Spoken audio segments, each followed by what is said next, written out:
Muy bien, hermanos, nuevamente bienvenidos a a esta plataforma, a este seminario, Instituto Bíblico. Dios les bendiga. Nuevamente vamos a continuar, capítulo 4 de Zacarías. Abran su Biblia en Zacarías 4 y vamos a hacer una oración. Padre Santo, te pedimos en este momento, no sé si sea mañana, tarde o noche, cuando mi hermano o mi hermana vea este video, que sea de bendición.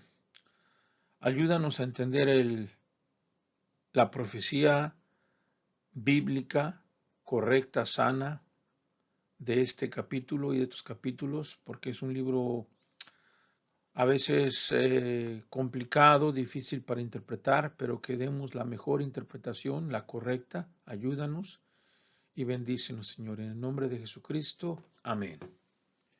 En el capítulo 4 tenemos la visión, que puede ser la número 5, el candelabro y el oro, de oro, perdón, y los olivos. Dice en el 4:1, volvió el ángel que hablaba conmigo y me despertó como un hombre que es despertado de su sueño.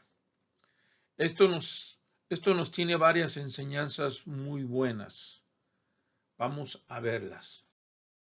Primeramente nos enseña que es Dios quien les está hablando y enseñando a Zacarías estas visiones, que no son sueños como algunos piensan, porque por eso dice como un hombre que ha despertado de un sueño, como, pero no es, sino es como. En otras palabras, también otros piensan que Zacarías, después de haber tenido la última visión del sumo sacerdote Josué, que fue algo muy fuerte, porque él vio cómo Satanás acusaba, Satanás atacaba, y entonces dice el 4:1 que él se había quedado dormido. Algunos piensan por el gran desgaste, ¿verdad? De estar viendo eso, de estar en esa posición, de estar tratando de entender y de interpretar. Por cierto, hermanos, ustedes bien saben que el estudio de la Biblia es tedioso, el estudio de la Biblia lleva tiempo y algunas veces llega a agotarte, claro que llegará a agotarte tu mente, tu cuerpo. Y en este caso, pues imagínate, Zacarías ya había pasado varias visiones que dicen el 4:1 que entonces dice que él volvió el ángel y me despertó, porque él literalmente se había dormido por ese desgaste, por ese agotamiento. Así que aquí tenemos a Zacarías viendo, escuchando la voz de Dios y escuchando la siguiente visión que tiene que ver con el candelabro de oro y con los dos olivos. Así que seguimos en el versículo 2:4 de Zacarías, dice, y me dijo, ¿qué ves? Y respondí, he mirado y he aquí un candelabro todo de oro con un depósito encima y sus 7 lámparas encima del candelabro y 7 tubos para las lámparas que están encima de él.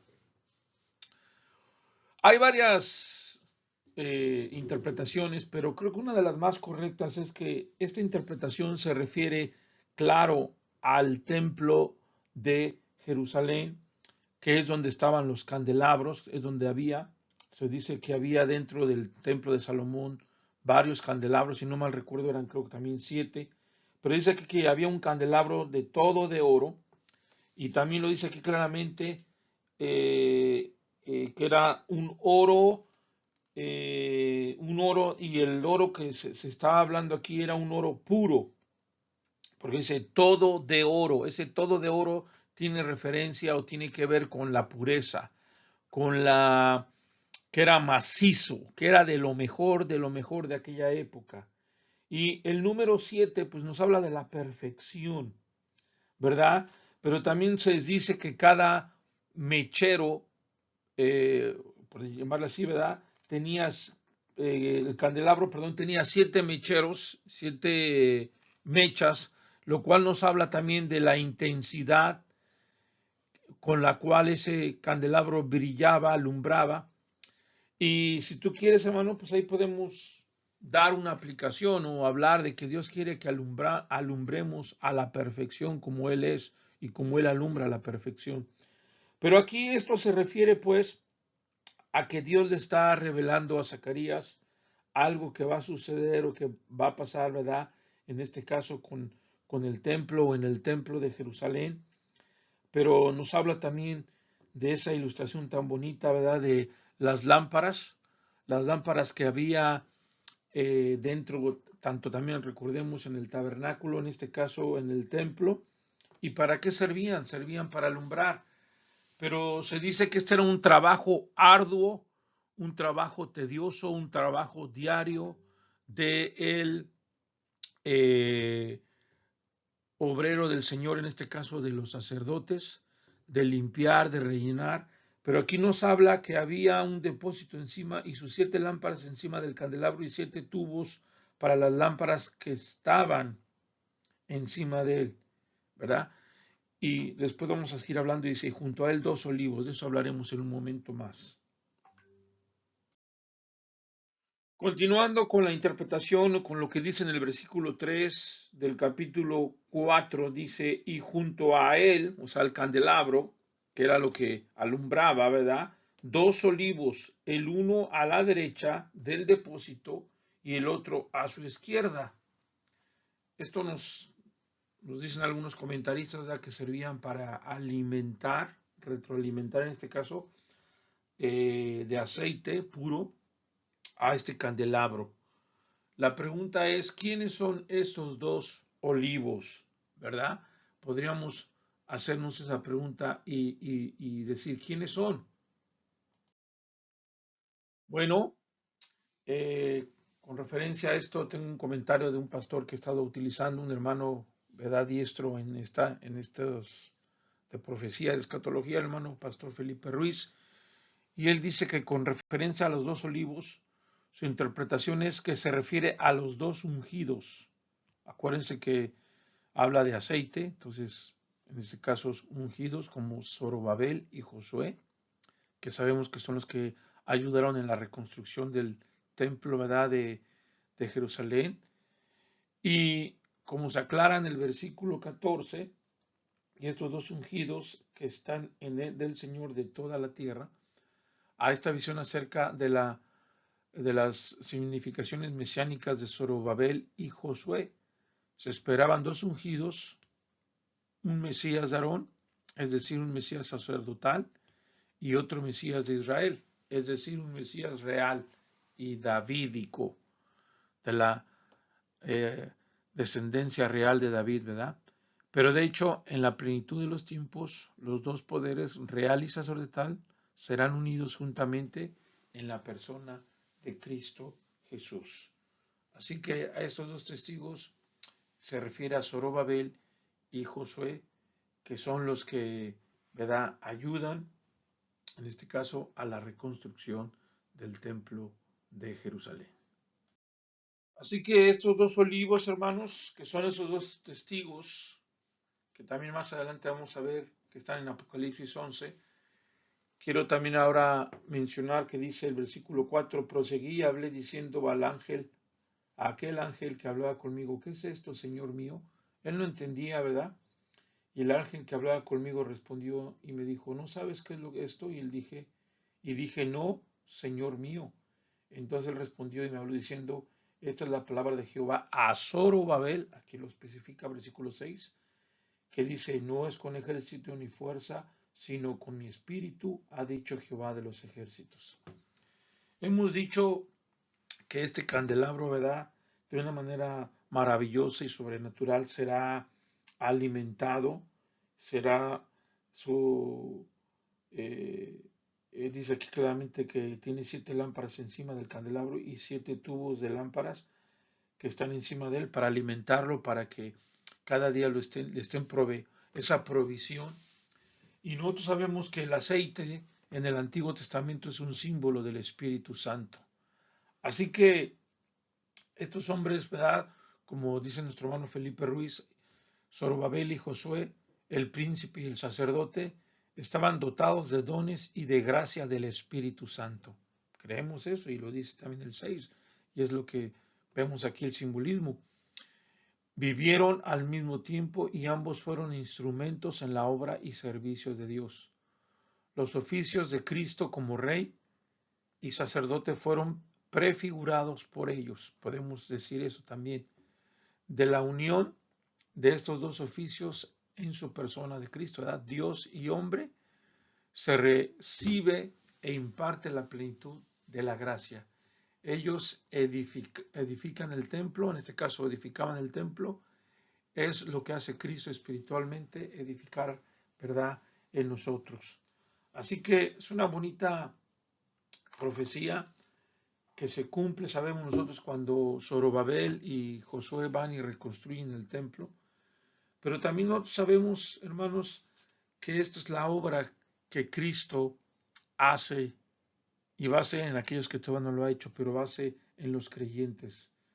Y es algo que, como dice el versículo 6, no con ejército ni con fuerza, sino con mi espíritu. Así que, hermanos, seguiremos hablando acerca de esto, pero esto es algo que Dios ha dotado, que Dios ha dado y que no es de hombres. Wow, hermanos, qué gran enseñanza podemos tener aquí para predicar como toda su palabra. Y la enseñanza es que no con ejército ni con fuerza, doble negación, sino con mi espíritu. Una inusual construcción hebrea hace de las palabras de Zacarías 4:6 que acabo de leer un lema de aliento, no con ejército ni con fuerza, sino con mi espíritu, así dice Jehová de los ejércitos. El término aquí fuerza, o se traduce del inglés al español poder, es una palabra general para los recursos humanos como fuerza física, habilidad, riquezas, poder militar y fuerza. Eso dice Smith. Así que al reconstruir el templo, Zorobabel no tendría a su disposición los ejércitos de trabajadores, literalmente toneladas de riquezas que Salomón empleó en la primera construcción del templo. El término entonces poder, Coag, se usa a referirse a la fuerza de los cargadores en los días de Nehemías, la fuerza que trajo Dios, la fuerza que dio el Espíritu Santo. Así que, ¿qué gran enseñanza podemos sacar de aquí, hermanos? El término nuevamente denota la fuerza humana, cuando dice no con fuerza, ni con ejército ni con fuerza, denota la fuerza humana de todas formas, como ya lo dijimos, física, mental y material. La repetición de lo negativo, hermanos, que dice no con ejército ni con fuerza, Zacarías 4:6, esa repetición enfatiza la completa insuficiencia de la fuerza y los recursos humanos para realizar la obra de Dios.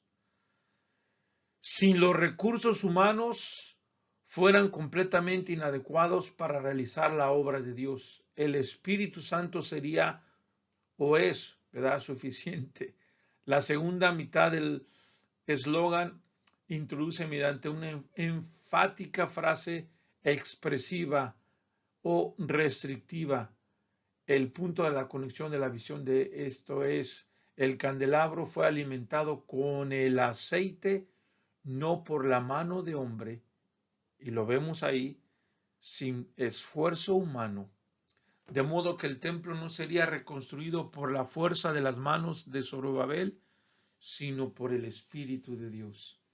Qué tremenda y hermosa enseñanza tenemos aquí.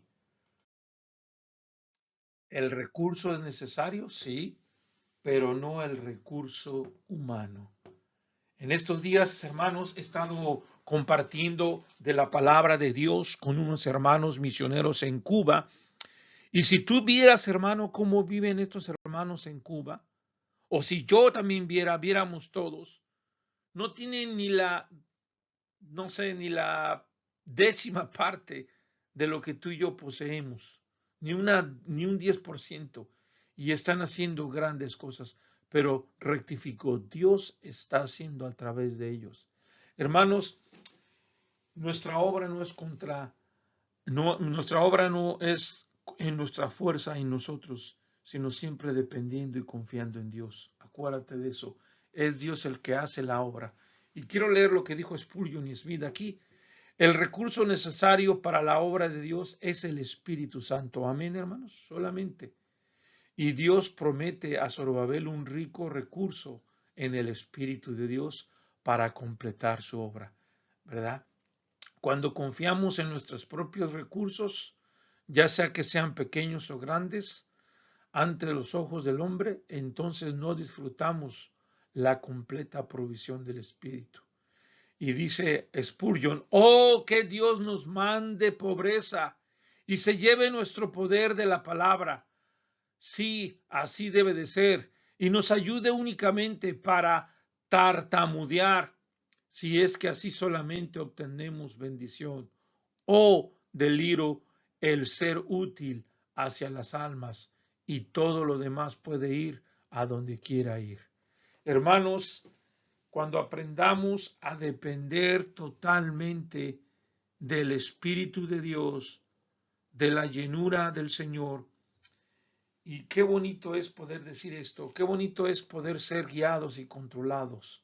Cuando un hermano dice qué espiritual es, a veces no entendemos eso. ¿Qué espiritual fue Zorobabel? Sí, lo podemos ver en la Biblia, cómo la palabra de Dios nos enseña eso. Zorobabel fue un hombre espiritual. ¿Por qué, hermano?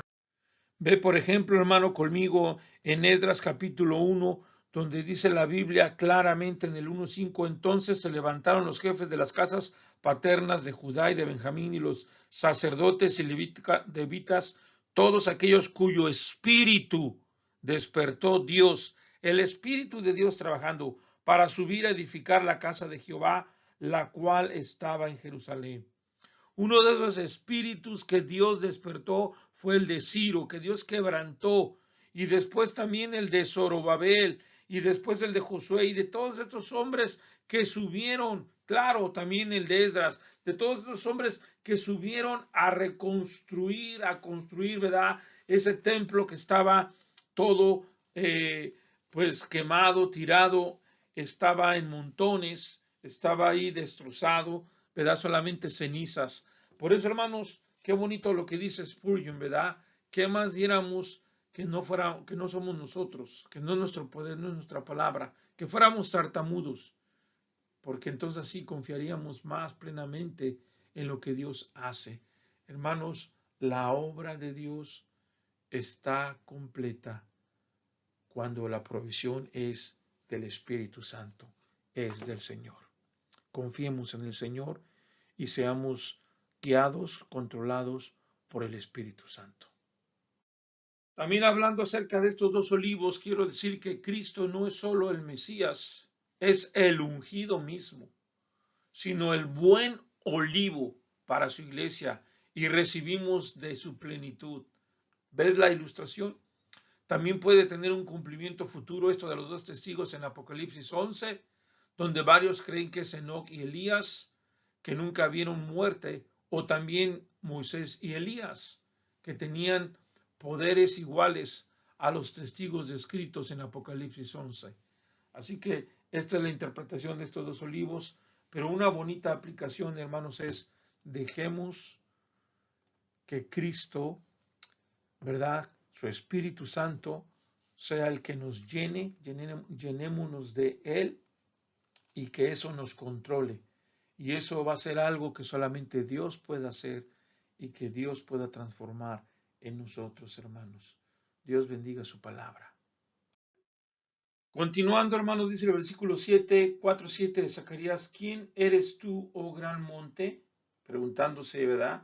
Zacarías, delante de Zorobabel será reducida llanura, él sacará la primera piedra, o con aclamaciones de gracia, gracia a ella. Así que algunos piensan que este gran monte es todas las dificultades que impiden el progreso en el templo, se agrupan y en sentido figurado se les llama con una gran montaña.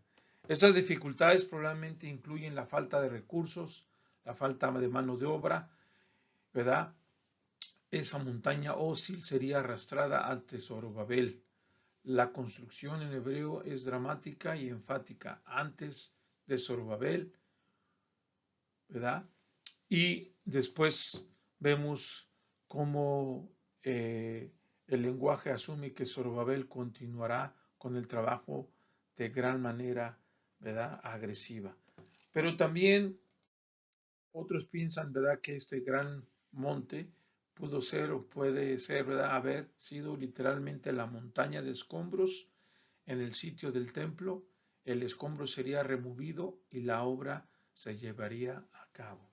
La obra de Dios se llevaría a cabo y, como dice al final, gracia a ella. Por la gracia de Dios, por el Señor, por el poder de Dios, podrían ellos después terminar, ¿verdad?, esta reconstrucción. Y después dice en el 8, vino palabra de Jehová a mí diciendo, las manos de Zorobabel echará el cimiento de esta casa y sus manos acabará. Así que vemos que es, por lo que dice aquí, que sí puede ser literalmente esto, ¿no? La reconstrucción de esos escombros, de esos muros que fueron derribados y quemados, y que Dios levantaría a un hombre llamado Zorobabel para ayudar a esa reconstrucción. Muy bien, hermanos, vamos a continuar. Después de haber dicho en el versículo 7, 4, 7 de Zacarías, ¿quién eres tú, oh gran monte? Hemos dicho que literalmente se puede referir a esa ciudad que quedó derribada en ruinas, pero también puede ser todo ese total de adversidades, pruebas, tribulaciones que tuvo que enfrentar Zacarías, ¿verdad? Pero ahora dice en el versículo 9, vino palabra de Jehová a mí diciendo, y versículo 8, bueno, solamente está diciendo que vino la palabra de Dios a él, es palabra lo que él va a hablar. Y quiero dividir el versículo 9 y 10 como, quiero tomar la división del hermano Smith, ¿verdad? Tomarla prestada, por eso lo menciono, para que no sea piratería o yo me estoy robando la idea, ¿verdad? Claro, es palabra de Dios. Que la divide en 4 partes. La primera parte le llama la declaración 9a, que dice, las manos de Zorobabel echarán el cimiento de esta casa. Se refiere a la que venimos hablando, de esos escombros que iban a ser una casa, la casa de Dios, y sus manos acabarán. Esa es la parte A. El Señor declara que las manos de Zorobabel han puesto los cimientos de esta casa. Sus manos también la terminarán. Esto me hace pensar, hermanos, una aplicación a nuestra vida diaria hoy en día sería lo que dice la Biblia en el libro de Efesios capítulo 1, Filipenses capítulo 1, versículo 6, que dice así, estando persuadido de esto, Filipenses 1, 6, que el que comenzó en vosotros la buena obra, la perfeccionará hasta el día de Jesucristo. El Señor ha comenzado algo en nosotros, no eres tú. Si tú llegas a hacer algo, dice la Biblia en 1 Corintios 15:10, es por la gracia de Dios. Si somos algo en esta vida, es por Dios. También dice la palabra de Dios en el libro de Hechos, capítulo 17. Siempre viene a mi mente este pasaje tan hermoso que nos habla así, 17. Hechos 17:28, porque en él vivimos y nos movemos y somos. Si algo llegamos a hacer en esta vida, si algo llegamos a terminar como Zacarías, en sí no son nuestras manos, es Dios a través de nosotros. El énfasis en hebreo, hermanos, en la parte que Zacarías 4:9, que dice, las manos de Zacarías echarán el cimiento de esta casa. El énfasis en hebreo está en el hecho que las manos de Zorobabel y nadie más terminarían el trabajo. Así como Dios le dijo a David, tú no me vas a construir el templo, y lo hizo su hijo, así también Zorobabel es el que iba a venir y fue, ¿verdad? En ese primer viaje de exiliados de Babilonia a Jerusalén, y él fue uno de los jefes, de los guías, y que fueron a reedificar el templo que estaba en Jerusalén. Habría sido suficiente si Dios simplemente hubiera prometido que esta obra que Zorobabel había comenzado llegaría a una conclusión exitosa. Es decir, cuando Dios promete algo, Dios lo cumple. Cuando es de Dios, cuando la obra es de Dios, Cuando las cosas son de Dios, todo sale bien, todo marcha bien. Claro, vendrán momentos difíciles, vendrán obstáculos, pero al final Dios terminará, Dios acabará. Y me gusta mucho esa frase, y sus manos la acabarán. Filipenses 1:6 dice que aquel que comenzó la obra en nosotros lo terminará. Lo que Dios comienza lo termina. Hermano, no seamos inconstantes, como dice la Biblia en otro pasaje, sino seamos constantes y terminemos lo que comenzamos. Esta es la declaración, pues, ¿verdad? Que Zorobabel iba a terminar, iba a hacer esta obra. Y entonces, gracia, más allá de la gracia, enfatiza en un versículo, ¿verdad? Que es, por eso dice, las manos echarán el cimiento entre esta casa y sus manos lo acabarán. Es decir, este fiel trabajador viviría para ver terminado su amado templo. Por lo tanto, hermanos, el proyecto llegaría a una conclusión en un futuro cercano en lugar de un futuro lejano. Y a veces podríamos pensar que qué lejos está. No, hermanos, no desesperemos. Dios llega a su tiempo. En el mundo del Antiguo Testamento, la incapacidad de completar un proyecto importante en la vida se consideraba una terrible maldición de Dios. Y puedes ver Deuteronomio 28 del 30 al 33. Deuteronomio 28 del 30 al 33 dice, te desposarás con mujer y otro varón dormirá con ella, edificarás casa y no habitarás en ella, plantarás viña y no la disfrutarás, tu buey será matado delante de tus ojos y tú comerás en él, tu asno será arrebatado delante de ti y no te será devuelto, tus ovejas serán dadas a tus enemigos y no tendrás quien las rescate. Tus hijos y tus hijas serán entregados a otro pueblo y tus ojos lo verán y desfallecerán por ello todo el día y no habrá fuerza en tu mano. El fruto de tu tierra y todo tu trabajo comerá pueblo que no conociste y no serás sino oprimido y quebrantado todos los días. Así que cuando las cosas no salen bien y no se completan, se consideran, ¿verdad?, como esa terrible maldición de parte de Dios. También del 38 al 42, en este mismo capítulo, habla acerca de esto.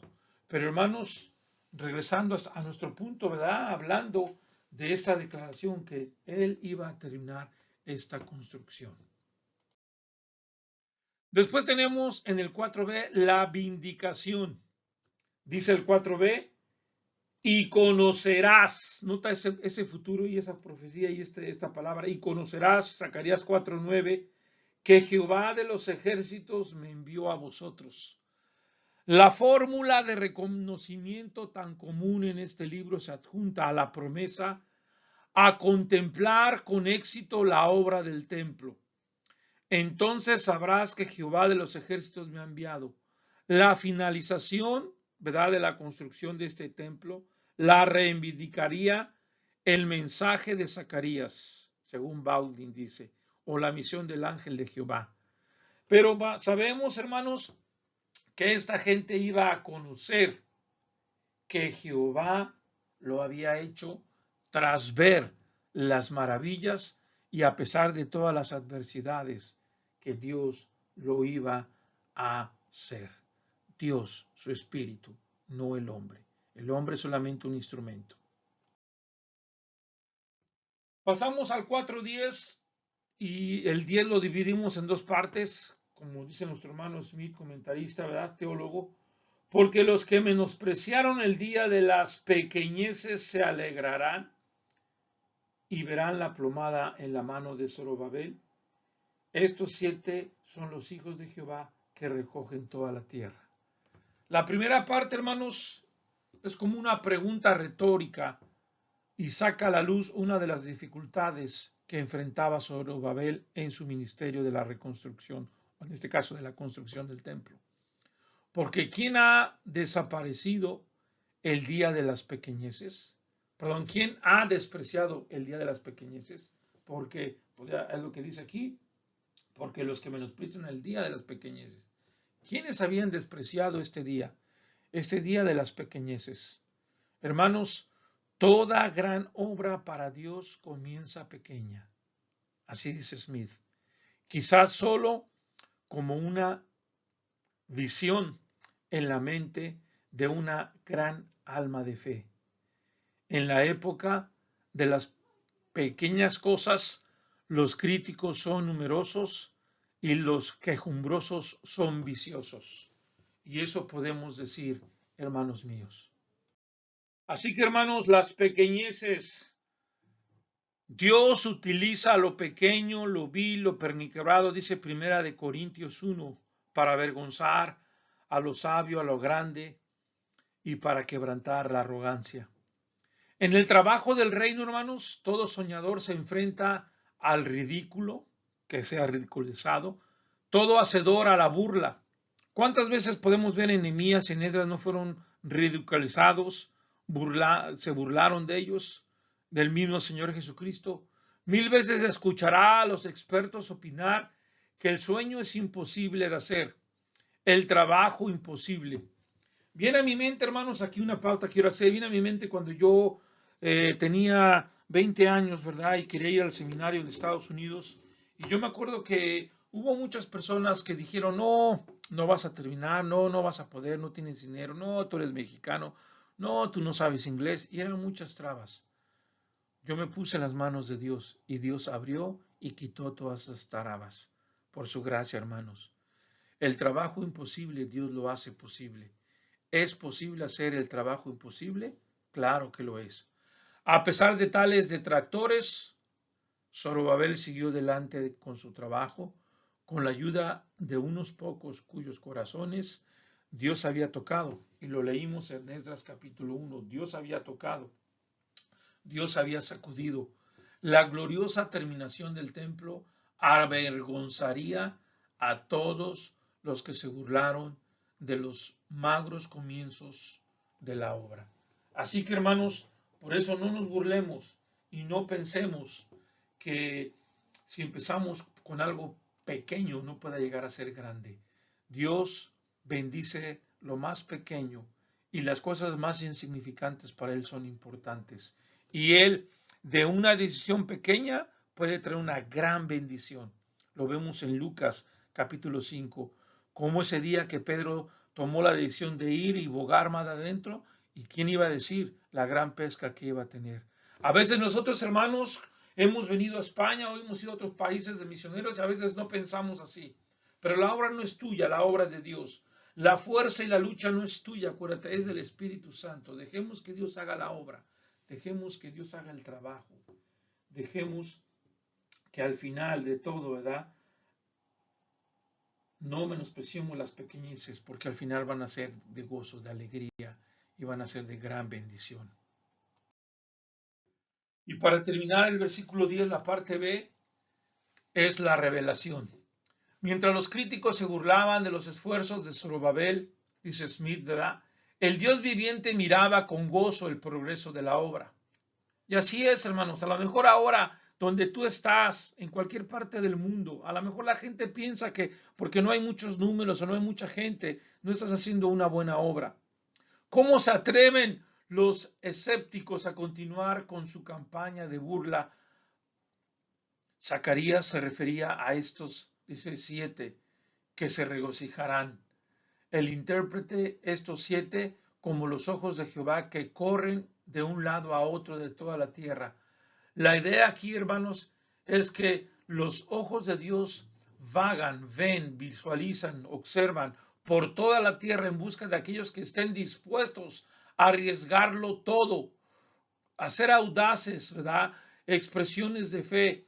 Fue introducida por primera vez para el profeta Hanani en los días del rey Asa, segunda de Crónicas 16:9. Dios, que es un ser espiritual y que es el creador de todas las cosas, no tiene 7 ojos ni ojos para el caso. Los ojos aquí son como otras partes del cuerpo y se atribuyen antropomorfósicamente a Dios a lo largo de las escrituras para ilustrar, ¿verdad?, que la humanidad ligada a la tierra y orientada al cuerpo puede llegar a tener una relación cálida y amorosa con su Creador. 7 es el número de la plenitud y de la perfección.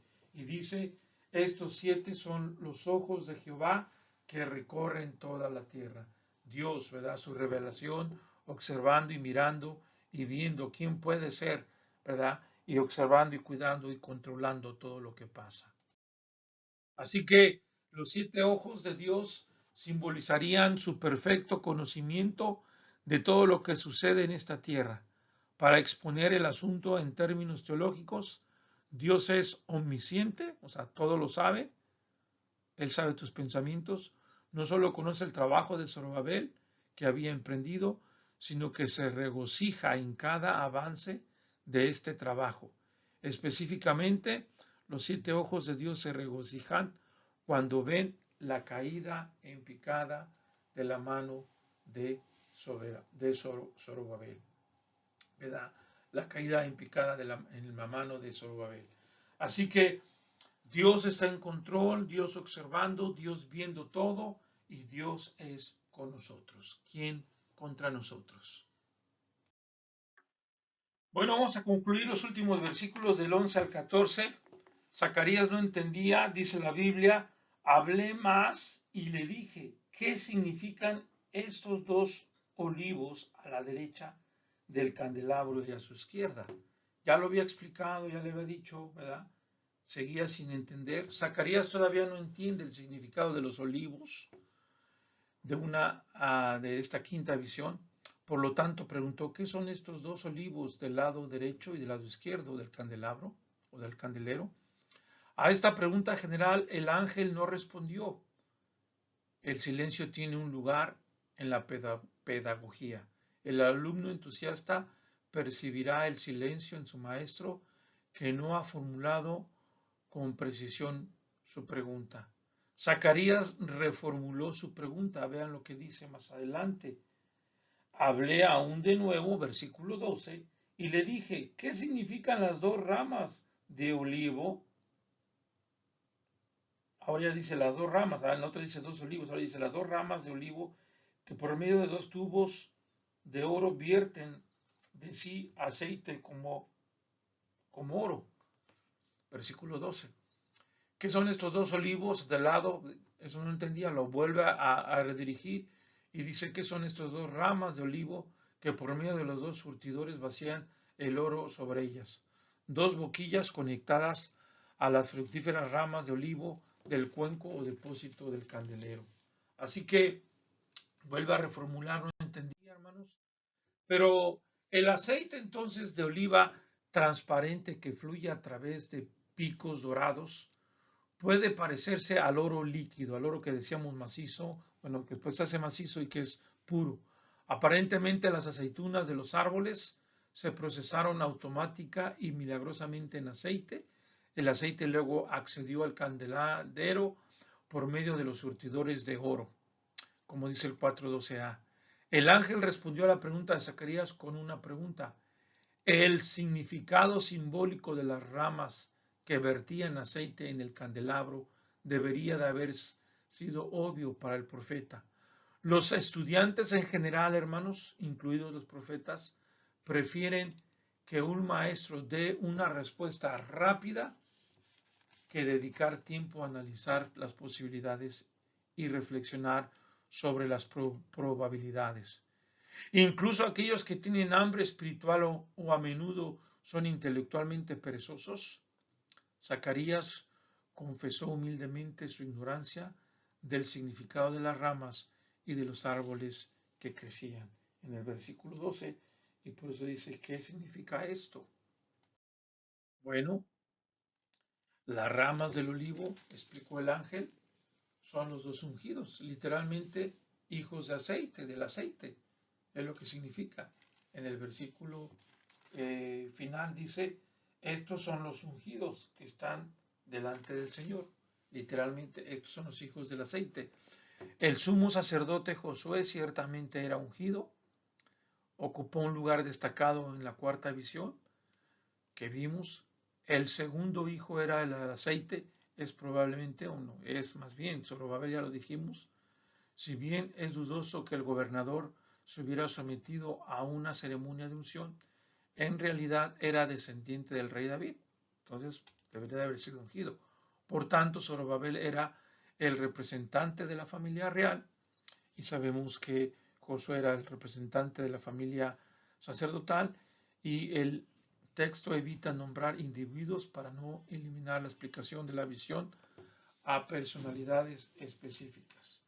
Algunos piensan que eso también se refiere a lo que dice a los dos testigos en el libro de Apocalipsis capítulo 11.